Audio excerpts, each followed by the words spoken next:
Imagine for a moment this is the voice of God speaking to you. I think this is what God would tell us. My dearest, precious child, if you knew how wide the expanse of the universe is, you guys put in a telescope called Hubble. It took 10 years to get the data that it's always expanding at 10 times the speed, and you already know it's full. What is that? Um, not such a great God. Um, what is it? 1400. Well, somebody knows how many billions of light years. Now, a light year, in 1 second, light travels 186,000 miles an hour. And so you have to imagine what 1 minute is. 186,000 miles times 60 an hour would be times 60 of that. 60 hours, which is about 3 days, would be 60 of that. 3 days, 6 days, that's like 1 week, would be 60 of that. So 60 weeks, which is like 3 months, that would be 60 of that.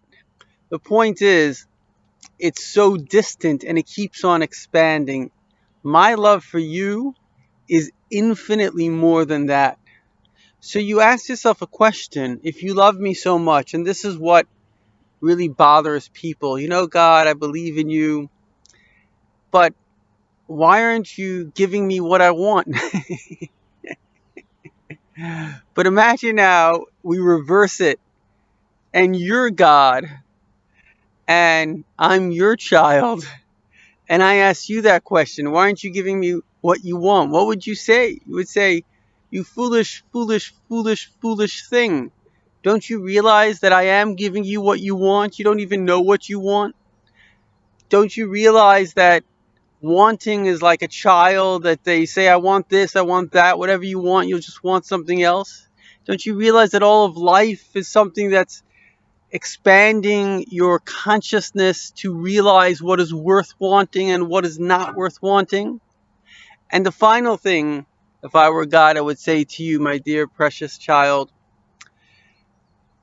the trick in life, as Elijah the prophet told the father of the Baal Shem Tov, who went on to light up the world with his teachings, he said to him as follows: fear no one or anything, because fear causes us to try to stay away from something, not to engage in it.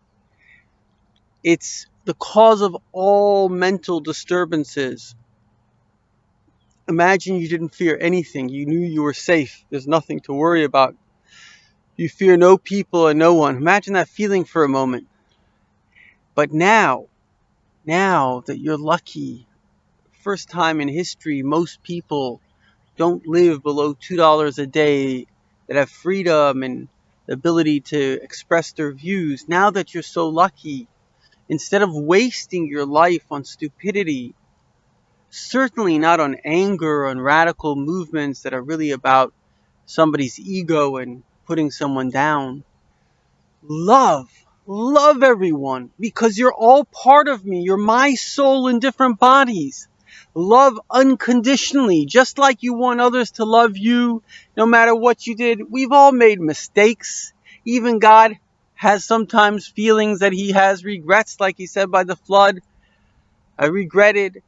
We all can regret. We can all make mistakes. We're all just human. We're all just trying our best.